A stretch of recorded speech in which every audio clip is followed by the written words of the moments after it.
This is your WCFW Daily News Roundup for 105.7 CFW in Chippewa Falls and 93.5 The Tap in Eau Claire.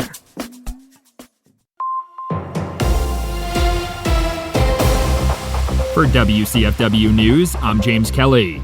The city of Menominee is reminding residents that it will be conducting curbside yard waste and brush pickups for the next 3 Mondays. According to a press release, the yard waste and brush pickups began this week and will run through November 10th. Residents who wish to take advantage of the service must leave the items they want collected at their curb no sooner than Sunday mornings and no later than 7 a.m. on pickup day. They can also drop their yard waste and brush off themselves at the city solid waste site on Tuesdays, Thursdays, and Saturdays.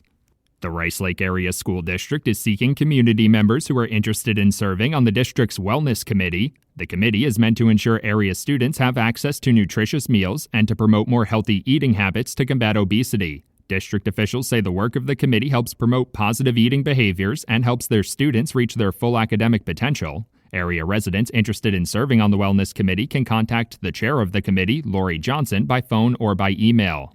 The Wisconsin Department of Health Services is inviting residents to participate in Drug Take-Back Day over the weekend. The event is held twice each year, giving Wisconsinites a chance to dispose of their unwanted or unneeded medications at collection sites across the state. Department of Health Services officials say the spring collection this year took in nearly 57,000 pounds of unwanted medications. The Fall Drug Take-Back Day will be held on Saturday, and a full list of collection sites is available on the Department of Health Services website.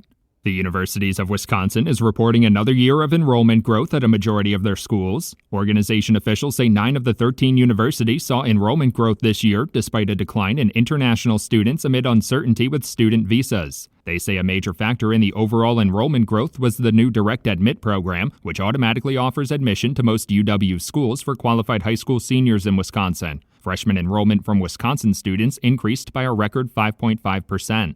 The Eau Claire Community Foundation is seeking proposals for a nonprofit sponsor to lead the next phase of its ongoing grief services project. According to a press release, the chosen nonprofit will receive over $170,000 of grant funding each year. It must employ a grief services project manager, submit quarterly and annual reports to the Eau Claire Community Foundation, and coordinate with a regional provider network. Applications will be accepted until November 15th, and the chosen organization will be announced in January. The River Falls Rotary and United Way St. Croix and Red Cedar Valleys are inviting area residents to contribute during the final days of their annual Community Diaper and Baby Wipes Drive. The drives will run through the end of the month with drop-off locations at Ezekiel Lutheran Church and St. Bridget's Catholic Church. The River Falls School District is also participating in the collection drive. Rotary and United Way officials are hoping to collect at least 55,000 diapers through the drive this year after collecting over 47,000 last year.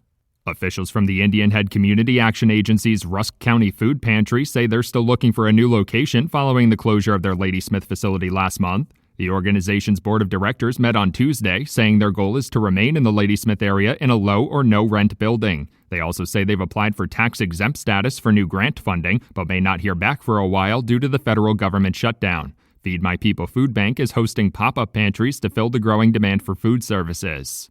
A state Senate committee held a public hearing on a proposed bill that would require public schools to establish cardiac emergency response plans this week. The legislation was considered in the Wisconsin Senate Public Safety Committee on Wednesday. If passed into law, it would require schools to lay out a team of staff members who would respond to a cardiac emergency and a process for activating that team, as well as sharing that plan with local emergency service providers. School athletic events would also be required to have AEDs on hand.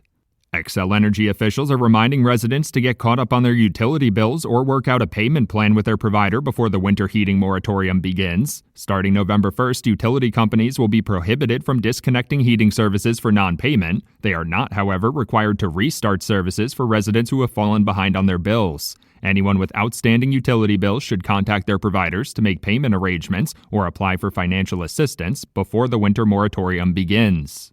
A proposed bill making its way through the Wisconsin state legislature would give victims of sexual assault more time to pursue charges under the statute of limitations. If passed into law, the proposed legislation would double the statute of limitations for filing second-degree assault charges from 10 years to 20 years. It would also protect victims who report a sexual assault from being prosecuted for misdemeanor drug or alcohol charges and allow them to break their rental lease more easily if they provide their landlord with a criminal complaint or restraining order. For WCFW News, I'm James Kelly. The Bucks on the road. Hi, I'm Mike Clemens with Sports NBA. The Bucks are in Canada tonight to take on the Raptors. In Toronto, the team getting word yesterday on MRI showing Kevin Porter Jr. suffered a sprained left ankle in the season opener Wednesday night. No word yet on how long he'll be out. College football, the Badgers head to Eugene to face the number 6th ranked Oregon Ducks. Tomorrow night, they kick off at 6 p.m. Packers head to Pittsburgh tomorrow. They'll play Aaron Rodgers and the Steelers on Sunday Night Football. Baseball. The Brewers have promoted GM Matt Arnold to become the president of baseball operations. It's not going to change materially. Honestly, I've never really been focused on titles at all. Honestly, it's just been something where you keep your head down and you work hard and good things will happen. Obviously thankful to a ton of people here, including this guy, first and foremost, our ownership, family, like just too many people to thank, but especially the guys that are here that I work with every single day. That's the Brewers' Matt Arnold with Sports on Mike Clemens. That's your WCFW and the TAP Daily News Roundup from Civic Media. Subscribe to this podcast on Spotify, Apple, or wherever you find your podcasts. Find more news at WCFW.FM or thetap.fm.